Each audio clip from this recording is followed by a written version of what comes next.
Muhammadu Rasulullahi sallallahu alayhi wa sallam. ẹ̀yin tèmi tẹ́ ń yọ̀ǹbọ̀ ànábì Muhammadu sallallahu alayhi wa sallam. àwa tá a torí Muhammad wá síbí sallallahu alayhi wa sallam. tá a torí Adéwálé Muhammadu wá síbí tá a torí Mustapha Muhammadu wá síbí sallallahu alayhi wa sallam. tá a torí Yasi Muhammadu wá síbí sallallahu alayhi wa ẹ sallam. bá ń ju wá sókè kẹ́ yọ̀ǹbọ̀ ànábì Muhammadu dáadáa. sallallahu alayhi wa sallam. o tún sọ̀rọ̀. ọlọ́run ọba tèmi nìkan Allah. a tún ti dé lọ́dún yìí nítorí ìfẹ́ Muhammadu mi ni. sallallahu alayhi wa sallam. a tún wá lọ́dún yìí nítorí ọ̀rọ̀ Muhammadu mi ni. sallallahu alayhi wa sallam. a tún débi lẹ́ni nítorí ìfẹ́ Rasulullahi mi ni. sallallahu alayhi wa sallam. Ànábì Muhammadu ìfẹ́ ayé mi Muhammadu sallallahu alayhi wa sallam. ojú mi Muhammadu sallallahu alayhi wa sallam. alábàárò Muhammadu sallallahu alayhi wa sallam. ayé mi ni Muhammadu sallallahu alayhi wa sallam. nítorí ó pọ̀ nínú ìṣẹ̀dá ayé sallallahu alayhi wa sallam. bíbí ànábì ìyanu ni sallallahu alayhi wa sallam. ọ̀rọ̀ ànábì ìyanu ni sallallahu alayhi wa kíkà sallam. Kùránì ìyanu ni sallallahu alayhi wa kíkà sallam. Kùránì ìyanu ni sallallahu alayhi wa wíwọ sallam. Kùránì rẹ̀ ìyanu ni sallallahu alayhi wa gbígbà sallam. sílámù rẹ̀ ìyanu ni sallallahu alayhi wa sallam. ànábì lọ́pọ̀ tí gbogbo wa ò lè jẹ tán. sallallahu alayhi wa sallam. ọlọ́run wá wọlé Muhammadu mi má jẹ́ àfọdún eléyìí ṣòpin àmín. ẹ̀wẹ̀rọ nítorí Muhammadu sallallahu alayhi wa sallam. abẹ́rẹ́rò nítorí Muhammadu tó bá jẹ́ bẹ́ẹ̀ níwọ náà fọ́túbọ̀ tó rẹ́ bá ń yọ̀ǹbú ẹ̀ kó máa pọ̀ nínú etí. sallallahu alayhi wa sallam. ṣáná bí òpó létí tó ní sallallahu alayhi ṣé wa kò sallam. tóbi tó ní sallallahu ṣé alayhi kò wa pọ̀ sallam. nílẹ̀ bí omi òkun sallallahu ni. alayhi wa sallam.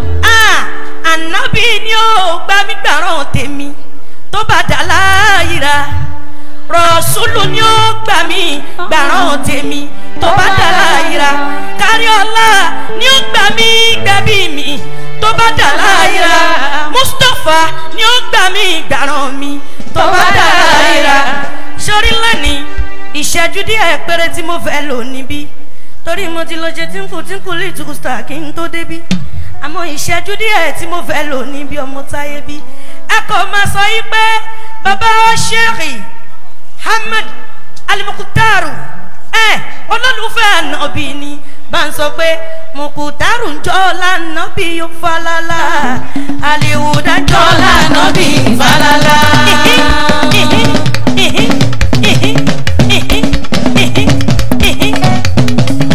sọ pé Mukutaru ń jọ lánàbí yóò falala Alihuda ń jọ lánàbí falala. ó yá mọ̀ pé Muhammad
mo gbé bọ́dì sókè o. èmi fẹ́ Muhammadu mo ti jọ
ti máa gbọ́ wà á ti máa gbọ́.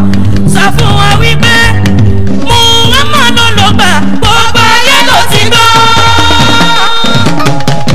Májò bọ́lá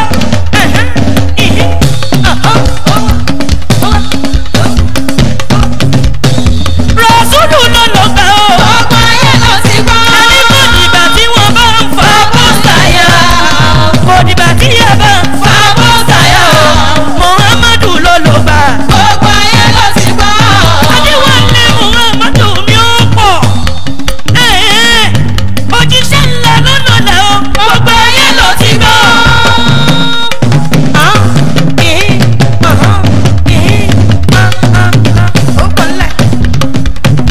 Rasulu lọ́nà lẹ́ o. Gbogbo ayé ló ti gbọ́. Adéwọ̀n dìgbà tí wọ́n bá ń tọ́jú bọ̀lẹ̀. Kò dìgbà tí yẹ bá ń tọ́jú bọ̀lẹ̀ o. Rasulu ló lẹ̀. Gbogbo ayé ló ti gbọ́.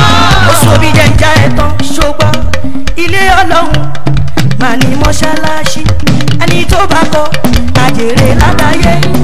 Ṣéun Muktaru ó ti ṣiṣẹ́ lẹ̀ àjèrè látàyé. Wọ́bíwò mo ní ṣé Muktaru kéré ó kọ́lé Ọlọ́run dá dúró kò fi ṣe léyìn ó kọ́lé Ọlọ́run standard ládùúgbò tó lówó àdúgbò lówó tó ń gbé. Mo wò bẹ́ẹ̀ mo bẹ́ẹ̀ rí pé ṣé bí Ọlọ́run ṣá ṣé bí Ọlọ́run ṣá ṣé bí Ọlọ́run ṣá. Muktaru mo fi ilé ẹ lọ́wọ́. Àlá àdìwúdà àdìwúdà àdìwúdà àdìwúdà àdìwúdà àdìwúdà. Mo fi ilé ẹ lọ́wọ́. Muktaru wẹ̀ ó gbọ́dọ̀ sọnù. Mo fi ilé ẹ lọ́wọ́. Àdìwúdà rẹ̀ o oníṣà rẹ̀ o. Mo fi ilé ẹ lọ́wọ́. Torí bẹ́ẹ̀ wọ́n lè wọ́n lè sí wọ́n mú wọ́n mú sí wọ́n gbé wọ́n gbé sí. Àdìwúdà ń ṣọmọ kọ́kọ́ mọ́